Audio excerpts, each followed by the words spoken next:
سلام علیکم رحمت الله و برکاته. بعد از سلام من از شما خواهش و التماس میکنم که با این 5 سوالی که من میدهم جواب عمیق دهید. خاک جواب عمیق شه کوشش میکنیم، ما دویم تا همین روزا کوشش کردیم که جواب عمیق دهیم، ولی بچه‌ها فکر میکنن که البته جواب عمیق نیستن. ولی امشب یک کس هم ایرسی از زنگ زده است، میگه در همین جای حلقه دا ما شیشتگی بدیم کدام مولوی خطیب یک دیسک شما را گوش کردیم، گفتن که در همین جا خطا کرد، یعنی در دیسک شما 3 جای خطا گرفتن مولوی. ما گفتم مولوی نبوده است، مولوی میشید حاجی میرزا هم به خطا نیست، من نمیگم که خطا نمیکنم، ولی مولوی که میشد خطا را به شما نمیگفت و راست در من میبرامد و میگو که در همین جا برادر عزیز همین مسئله شاید که اشتباه کرده باشی، در بین او 4-5 کس گویم ملا بودن خود چه نشانه میداد و اکو همین معنای همین را دارد که یعنی خطایی را که گرفتیم، یعنی این هیچی نیست در پیش ما، همین خیلی فکر میکنن خدا شونه در پیش اونا هم تا معرفی میکنن. ولی میلش ما همین اگر یگان چی درمندم شویم لیکن با زبان اظهارش نمیکنیم، میگیم خدا هدایت کند. کل بنی آدم خطاون است برادر، همه فرزند آدم خطا میکنند، ما هم بسیار خطاها را میدونیم، ولی شر نیست در بین قوم بگیم که فلانی فلانی فلانی اینتا. برای همین برادر عزیز و گرامی جواب ها انشاءالله انیقا چیزی که میدانم، چیزی که هر چیزی که گفتم من اگر چنده که برای شما شاید بعضی وقت آیت قرآن نگویم کدام سوره است یا حدیث در کدام صحیح بخاری است یا صحیح مسلم است، ولی در ذهن خود و شما اگر از من پرسین من برای شما انیق چه گفته میتونم. من صاحب 7 فرزندی به پدر می باشم، پسر کلانی هم 20 ساله می باشد، دیگرهایش از آن خورد. شکر خدا که صاحب زمین می باشیم، ما از آن زمین حاصل هر خیله می گیریم، مثلا گندم، زغیر و دیگر نمودی زراعت ها. و من میگن که زکات ندهید که حقی صغیر می باشد، درست است یا نه؟ و من باشم از خدا می ترسم، می خواهم که دهم. یک مادر است، کدام مادری هست که 7 فرزند دارد، پدر نیست، مقصد گندم میگیرن، زغیر میگیرن، کدام با دلسوزی دیگه بوده است، گفته است که مقصد شما از این زمین عشر ندهین، زکات نه و عشر ندهین، زیرا که حقی صغیر است. نه مادری عزیز، همون فکر خود درست است. از زراعتی که ما از زمین میبرداریم ما عشرش باید که جدا کنیم. اگر چنده که امروز بعضی از داملاهای بزرگ ما هم فتواهاشون هست که در این زمینهای ما حاضر عشر نمیتیند، ولی در جواب اونها باز بعضی از بزرگهای ما و شما باز کتاب نویساندن که همون عباره و این قله که در کتاب زکات آمده است اگر چنده کم هم باشد عشر دهین، گفتن خوبش عشر دادن است. یعنی اگر این مادر ما شاید که از زمینهاش تانه زغیر گندم گیرد، باکی ندارد مادر عزیز، او حق صغیر نیست، حق او را دادن حق خدا هست، حق بنده های خدا هست، او در گردن ما و شما شرط و ضرور است. برای همین ما سر هر یک 100 کیلوی 10 کیلو باید جدا کنیم، حتی 10 کیلو هم که گیریم 1 کیلوش باید که ما عشر دهیم برای آدمای مستحق، برای آدمای بیچاره و ناتوان، چه از اولاد خودت باشد چه از همسایه‌هات باشد، درست میشه. دوم شوهرم یک دوره بیمار شد و بیمار شده ماند و من نتوانستم که از وی بخشش پرسم، راستی دلم نشد، حالا باشد پشیمان شدم و با خود میگم که چرا نپرسیدم که از من راضی بود یا نه، چون که زندگی به پستی و بلندی نمی شود.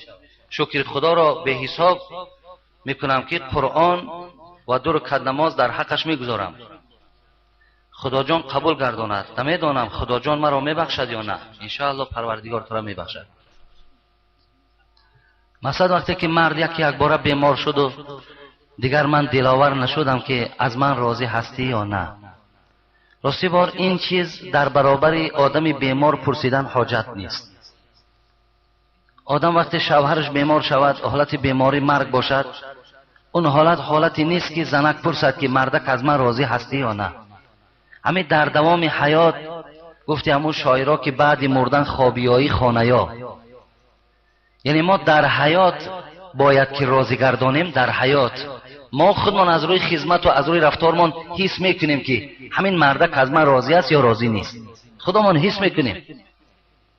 برای همین من یک بار دیگر هم برای بعضی از جوان مردها گفته بودم که شما در حال حیاتتان پدر و مادرتان احترام نمیکنین، بعد وقتی که از سر که میگذرد بعد قالینها در صورت میزنین و بعد گوییم که نان و آبتان بعد دیگه فراوان شدن میگیرد. یعنی اینجا جای خدمت نیست، این نشانه خدمت نیست. نشانه خدمت رازگی خود همون پدر و مادر است. برای همین مادر عزیز انشاءالله از این مهربانی‌هایی که در تو میبینیم و در خط تو میبینیم، شما از جمله همون مادرهای هستین که انشاءالله شوهر از شما راضی هست. پرسیدن شما شرط هم نبود. میگویند که محض پوشیدن نماز خواندن در زن روا نیست. آیا این درست است یا نه؟ هر یک زن و مرد میتواند که محضیش پوشد. برای زن و مرد فرق ندارد محض پوشیدن. درست است مادر عزیز. از پس من بسیار زنها نماز میگذارند، بسیاری آنها در ماه شریف رمضان، لیکن خودشان نیت میکنند. بعد من بلند میگویم درست باشد یا نه؟ جواب گوید درست میشود. شما در بین زنها اگر بلندم خوانین، آواز شما در بین زنها سطر نیست، درست میشود نمازتان. پنجم، نیت نماز تهجد چه خیل میباشد و کدام سوره را میخوانی؟ اکنون تهجد نیت ندارد، همون نیت کردن میگذارم 2 رکعت نماز همین شم بس است. یا که اگر شما گویین که الله اکبر و نیت که در قلب شما نیت تهجد است، خودش قبول است، شرط نیست که به زبان گویین. ولی بسیاری بچه ها در اطراف همین نیت غسل جنابت زیاد میپرسند که همین حتی دیروز مولانا قطعی حجاب بودیم زنگ زدن، گفتن یک ملا 1 ساعتی دراز گفت ما را در نکاح داشت تا که تو نیت غسل نمیدونی نکاح تو درست نیست. 1 ساعت هم بیچاره در همون معرکه نیت غسل از یاد کرده، بعد نکاحش کرده. اینو ببینید برادر عزیز، هم بچه خودشون گفتند اینا که 1 ساعت من نیت غسل از یاد کردم، بعدا مرا نکاح کردن. حالا که هیچی ضرورت نداره، آخه هیچی ضرورت نداره برادرای عزیز. باز میگویم همون انسان که خانه‌داریش که کرد، شما با همون نیت غسل جنابت که میخیزین خودش نیت است.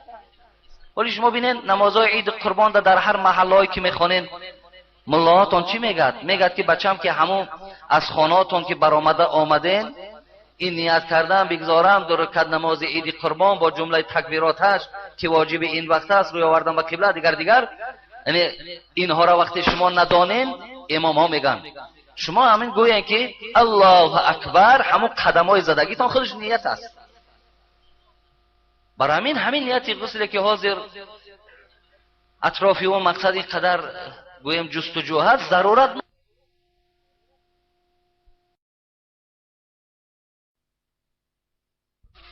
ضرورت ندارد. برای همین اون برادر عزیزی ما اگر جوان مرد از نمازش میپرسید، بچم نمازات میخوانی یا نمیخوانی؟ بچم از حرام های خدا دور هستی یا نه؟ بچم این میانه برای زندگی بسته، آیا حل زندگی را رفته میتانی یا نه؟ آیا این مشکلات های زندگی را میدانی چی سختی ها دارد؟ 4 نصیحت کن که از اون نصیحتی تو اگر تو از دنیا هم گذاری اون نکاحگر فراموش نمیکنه کی ویا نکاح کرده است و نصیحتایت هم از ذهنش دور نمیرود. نیت غسل او را چیکارش میکنی؟ هیچ حاجت نیست به تو.